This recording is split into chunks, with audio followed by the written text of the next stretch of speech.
ಆಗಿರ್ತೈತೆ. ಎಲ್ಲಿ ಸಂಭ್ರಮ ಪಡುವಂಥ ಅವಶ್ಯಕತೆ ಇರೋದಿಲ್ಲ. ಹಾಗಾಗಿ ಪ್ರೀತಿ ಒಂದೇನೆ ಈ ಜಗತ್ತಿನಲ್ಲಿ ಬದುಕೋದಕ್ಕೆ ಸಾಧ್ಯ.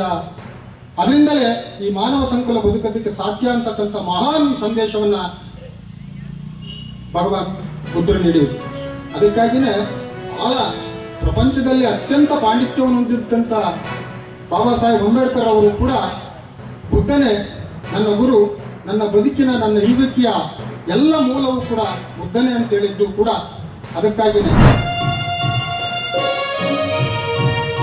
ದ್ವಿತೀಯಂಪಿ ಬುದ್ಧಂ ಶರಣಂ ಗಚ್ಛಾಮಿ ಧಮ್ಮಂ ಸಮಾಧಿಯಾಮಿ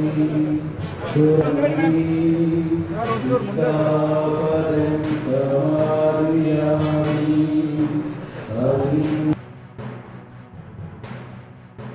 ಎಲ್ಲರ ಜೊತೆಗೂಡುವಂಥ ಸರ್ಕಾರ, ಅದಕ್ಕೆ ಇದನ್ನು ಸರ್ಕಾರದಿಂದ ಮಾಡುವಂಥ ಕೆಲಸವನ್ನು ಮಾಡಿದ್ದೀವಿ.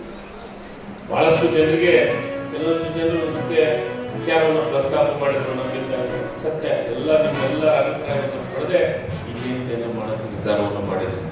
ಯಾಕಂದ್ರೆ ಬುದ್ಧರು ಮನುಷ್ಯರ ನಡುವೆ ಸ್ಪರ್ಧೆ, ಸಮಾನತೆ, ತಾರತಮ್ಯ ಮನೋಭಾವ, ದ್ವೇಷ, ರೋಷಗಳು ಹೆಚ್ಚುತ್ತಿರುವ ಇಂದಿನ ದಿನಗಳಲ್ಲಿ ಭಗವಾನ್ ಬುದ್ಧರ ಬೋಧಿಸಿದ ಜೀವನ ತತ್ವಗಳು ಪ್ರತಿಯೊಬ್ಬ ಮಾನವನಿಗೆ ಅತ್ಯಂತವಾದಂತಹ ಅವಶ್ಯಕತೆ ಇದೆ ಅಂತ ಬೋಧನೆ